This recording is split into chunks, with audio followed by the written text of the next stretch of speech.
नमस्कार, मनी मंत्र में आपका स्वागत है। मैं हूं पंकज पचौरी। मनी मंत्र में आज हम बात करेंगे आपके माल की। जी हां, आप हर तरीके से माल जो है बाजार से खरीद सकते हैं, चाहे वो छोटी दुकान हो, चाहे बड़ी दुकान हो, चाहे मॉल हो। और अब देश में विदेशों की तरह ही डायरेक्ट सेलिंग का प्रचलन जो है धीरे धीरे बढ़ता जा रहा है। और उसकी वजह यह है कि हिंदुस्तान का जो कंज्यूमर है वो अब अपने पैसे को ज्यादा से ज्यादा संभल कर खर्च करता है, मेहनत करता है, पैसा कमाता है, खर्च करता है। इस समय देखा जाए तो मुल्क में कोई 11.5% जो हमारी जनसंख्या है उसको हम मिडिल क्लास कह सकते हैं, जो आंकड़े आते हैं। और उसका मतलब ये हुआ कि कोई 14-15 करोड़ लोग ऐसे हैं जो कि मिडिल क्लास में शामिल हैं।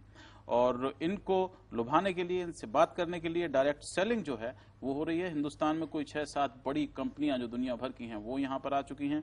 और साथ ही उसके ये भी चीज सामने आ रही है कि अब चिंता दिखाई जा रही है कि रेगुलेशन जो है वो कैसे होगा, डायरेक्ट सेलिंग को किस तरह से बेहतर तरीके से लोगों तक पहुंचाया जा सकेगा। डायरेक्ट सेलिंग का सबसे बड़ा उदाहरण अगर देखा जाए तो हमारे मुल्क में वो इस समय SMS सेलिंग है। आप SMS के जरिए जो है मार्केटिंग की जाती है और लोग उससे खरीदते हैं। हमारे पास 3 खास मेहमान यहाँ पर मौजूद हैं।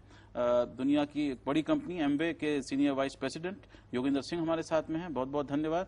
और डायरेक्ट सेलिंग जो कंपनीज सारी जो है उनकी association IDSA, Indian direct selling association की सेक्रेटरी जनरल छवि हेमंत हमारे साथ में है। और क्योंकि मामला कंज्यूमर का है और कंज्यूमर के अधिकारों का है और साथ ही कंज्यूमर को ज्यादा से ज्यादा सुविधा देने का है, प्रोफेसर श्रीराम खन्ना हमारे साथ में हैं जो मैनेजिंग ट्रस्टी हैं कंज्यूमर वॉइस के। अगर हम इस समय उठा के देखें तो हिंदुस्तान जो कि इतना बड़ा देश है वहां पर डायरेक्ट सेलिंग जो है वो उतनी ज्यादा नहीं होती है। इस समय हिंदुस्तान का जो कंज्यूमर मार्केट है दुनिया का कोई 11वां या 12वां सबसे बड़ा कंज्यूमर मार्केट कहलाता है। लेकिन अगर डायरेक्ट सेलिंग की हम बात करें तो हिंदुस्तान का नंबर जो है वो 25-26 के आसपास आता है। हम देख सकते हैं, आप जल्दी से देखिए 2003 से अगर हम ये दुनिया की जो डायरेक्ट सेलिंग है उसका उस पर नजर डालें टोटल, तो आप समझ सकते हैं कि कितनी ज्यादा इसमें तरक्की पिछले दिनों में जब से हुई है, जब से इंटरनेट और कम्युनिकेशन जो हैं वो बेहतर हो गए हैं।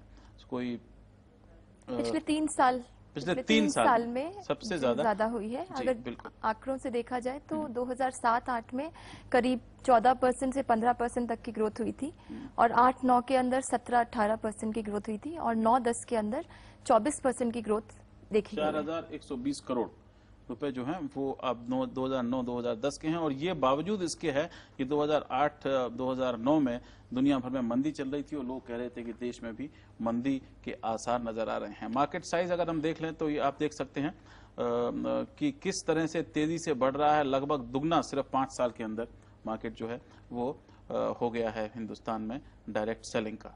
तो ये मोटी बातें इसमें नजर आती हैं। लेकिन फिर भी अगर हम देखें तो इतने बड़े मार्केट में अभी भी अगर हम नंबर उठा के देखें तो हिंदुस्तान का नंबर जो है वो पेरू और स्पेन के आसपास आता है।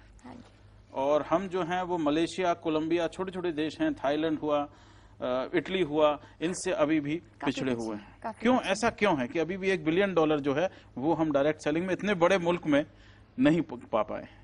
सबसे बड़ी बात जो ये है कि एक डेफिनेशनल क्लैरिटी, परिभाषा जो डायरेक्ट सेलिंग की है वो हमारे देश में क्लियर नहीं है। जैसे कि कैटलॉग सेल्स हो गया, door to door sales, direct selling, internet sales, इस सबको लोग सोचते हैं कि ये डायरेक्ट सेलिंग है, लेकिन वो डायरेक्ट सेलिंग नहीं है। डायरेक्ट सेलिंग की जो परिभाषा है वो इस हिसाब से है कि जो भी कुछ आप बेचना चाहें वो आपस में मिलकर घर में या घर के बाहर किसी भी ऐसी जगह पर जहां पे भी फिक्स दुकान नहीं हो, जहां पे परमानेंट रिटेल स्ट्रक्चर नहीं हो, वहां पर ये इसका आदान प्रदान, लोगों से बातचीत, कई बार ये जो सेल होती है ये उस हिसाब से होती है कि कोई पार्टी प्लान रखा जाता है तो औरतें इकट्ठी होती हैं, वहां पे भी सबसे बड़ा उदाहरण है हिंदुस्तान में।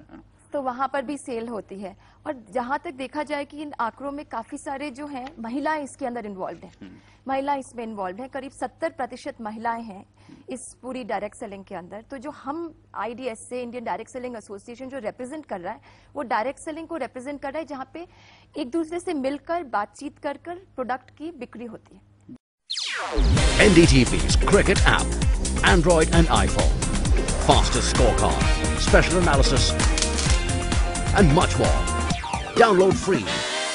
ndtv.com/apps.